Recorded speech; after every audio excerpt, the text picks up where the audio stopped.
What's going on, family? This is Scrapbook Boxing, Museum of the Forgotten Fisticuffs series. Let's take a look at Saturday, March 21st, 1914. It was a fight that took place between Joe Jeanette, Hoboken, New Jersey. He was out of Newark, New Jersey. Part of the Awesome Four. First wave of what we call Black Murderers Row. George Carpentier, Paris, France. An outstanding light heavyweight champion. These two men would get it on. Saturday, March 21st, 1914. What I like to do in this video, I want to get into Joe Jeanette's career, George Carpentier's career, and I want to throw Sam Langford in there as well. Because it was an interesting time.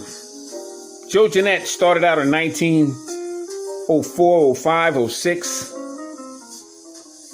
And Carpentier would face Jack Dempsey in 1921. Very interesting. So let's take a look at George Carpentier for a moment. He was born January 12, 1894 in France. He died October 28, 1975. He was 81 years of age at the time of his death. He was in a ring with fighters such as Gene Tunney and Jack Dempsey, among many others. He stood 5'11" and had a 73-inch reach. He had total bouts of 112 fights, 91 wins, 14 losses. He had 59 knockouts, and he was stopped 9 times. Started his career November 1st, 1908. And he ended his career September 9th, 1926, the year that Jack Dempsey heavyweight championship reign would end. But he would face fighters such as Joe Beckett.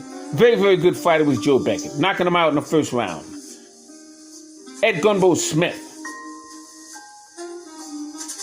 and Pat O'Keefe.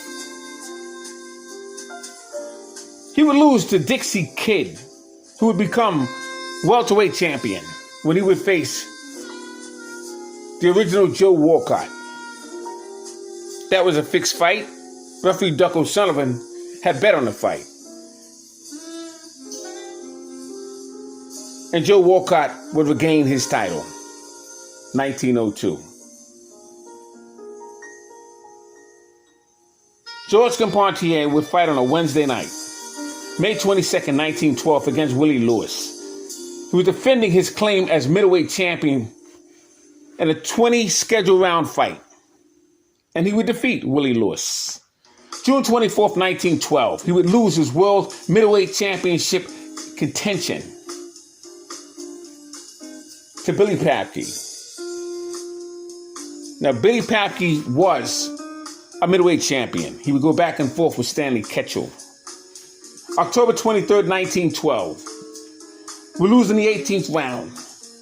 It was scheduled for 20.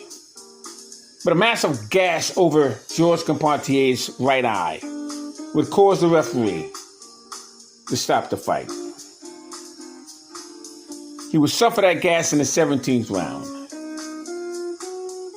But he couldn't continue because his face was a bloody mess. He would face Bombardier Billy Wales. Had a fighting record, 19-3 coming in. He would win in the 14th round. Was scheduled for 12. It was on a Sunday, June 1st, 1913, for the EBU Heavyweight Championship European title. George Carpentier was 19 years old, had a fighting record of 65-9-5 with 36 knockouts. And Billy Wells was 23 years old. He had a record of 19-3-15. And he'd be stopped in the 4th round. Amazing. Saturday, October 11th, 1913. 33-8-1, Jeff Smith. Phenomenal middleweight he was. He lived in Brooklyn, but he was from Harlem, New York, and he would reside in Bayonne, New Jersey. I heard a lot about Jeff Smith when I was about 13 years old. And he was something else. He really was. Very underrated middleweight. Had 7 fights with Harry Greb and many wars with great fighters in the past. But George Carpentier would get it on with Joe Jeanette. Jeanette weighed 184.5 pounds. Carpentier was 168. And that was some contest. It really was. And Joe Jeanette would defeat George Carpentier.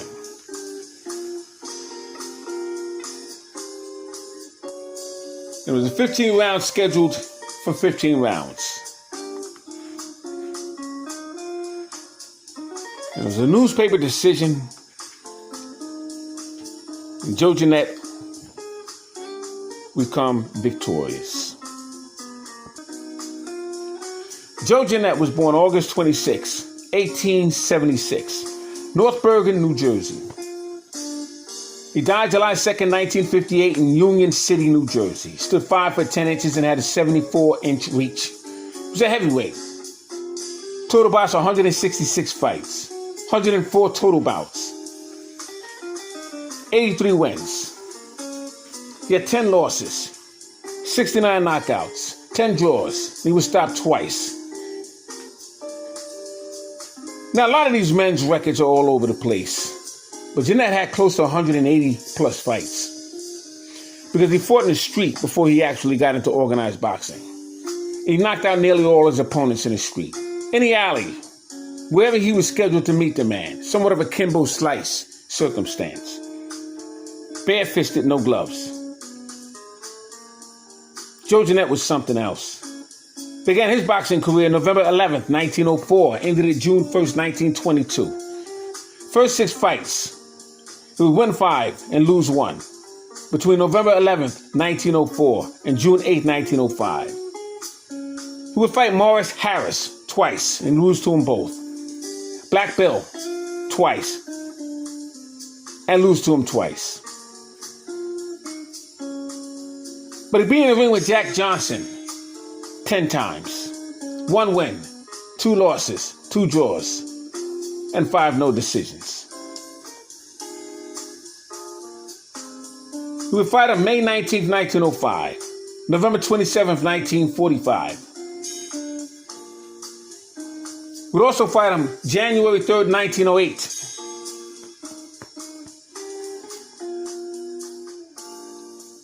What was amazing about Jack Johnson and Joe Jeanette is that these 2 men were representing the black race. And when you look at these 2 men, they were well built, very strong, and very powerful. And Joe Jeanette handled himself like a pro. Jack Johnson would become heavyweight champion in 1908 when he defeated Tommy Burns. Joe Jeanette was never given that opportunity. Now, he would become colored heavyweight champion. He would face Sam McVeigh. An outstanding fight in 1909 in Paris, France. Over 50 rounds.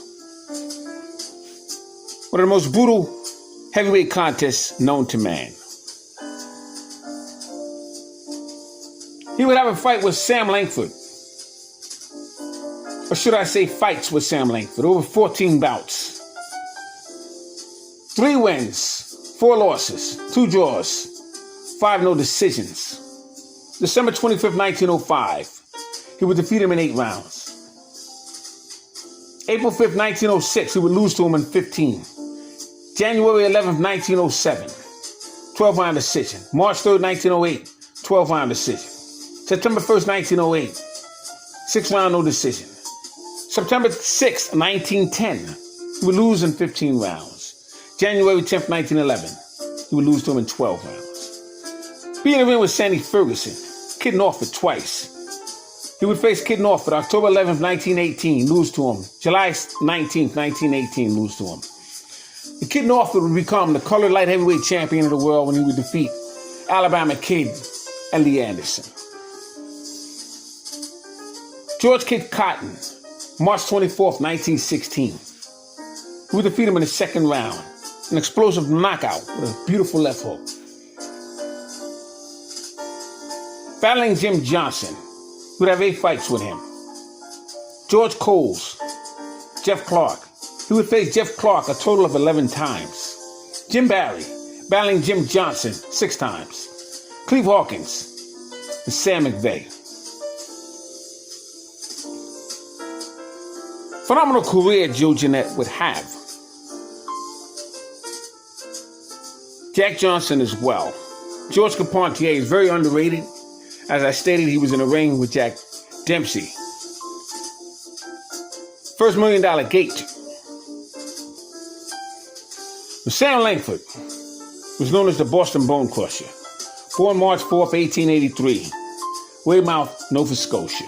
Died January 12th, 1956. He was 72 years of age at the time of his death, and he would reside in Boston, Massachusetts. He would win the Boston Featherweight Championship as an amateur. Had well over 500 bouts, but on record is 252, 178 wins, 29 losses, 126 knockouts. He was stopped 8 times and had over 38 draws. Multiple no-decision contests. He'd be in the ring with Jeff Clark, Joplin Ghost. Total 13 times. Sam McVeigh. He had 15 total bouts with Sam McVeigh. Joe Gans. Fight him once and defeat him once. Gunboat Smith. Jack Blackburn 6 times. Porky Dan Flynn and Dave Holly. Fought Dave Holly once and defeated him once in Philadelphia. King of the Shoulder Roll. Philadelphia Jack O'Brien. He would defeat him. Joe Walcott. He would have a draw with him. Roughhouse Ware. Tiger Flowers. He would defeat Tiger Flowers. Fireman Jim Flynn 3 times. 2 wins, 1 loss. Andy Watson, Kid Norfolk. Jamaica Kid, Young Peter Jackson, would defeat Young Peter Jackson twice. Bill Tate, 5 times.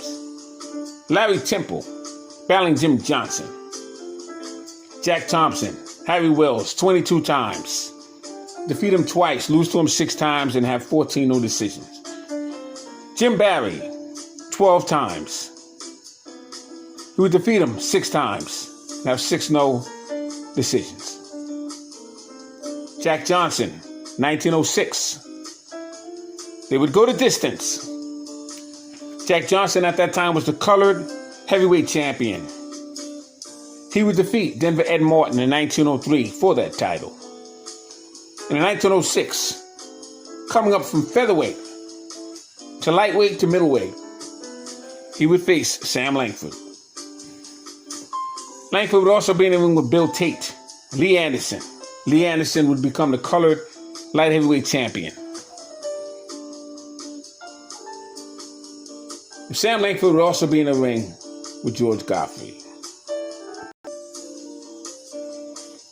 George Godfrey was very strong and very powerful.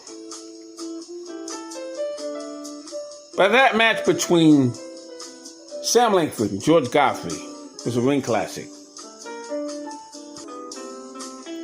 Sam Langford and Harry Wells get it on 22 times. And Harry Wells would waste most of his prime fighting fighters such as Sam Langford. And when he finally got an opportunity to fight Jack Sharkey, he was past his prime. And he was claimed to have hit Jack Sharkey with a low blow, 1926. He'd be stripped of his colored heavyweight championship belt. That went to George Godfrey. And that was about it for Harry Wells. But his best days were far behind him.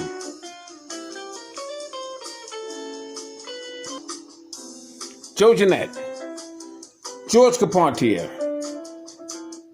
Very good fight between those 2 men.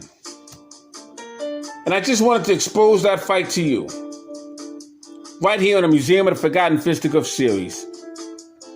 The fight took place on a Saturday night, March 21st, 1914.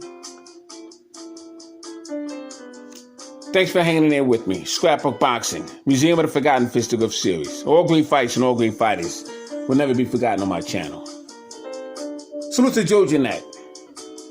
Salute to George CARPENTIer, Sam Langford and Jack Johnson, and George Godfrey, Harry Wills.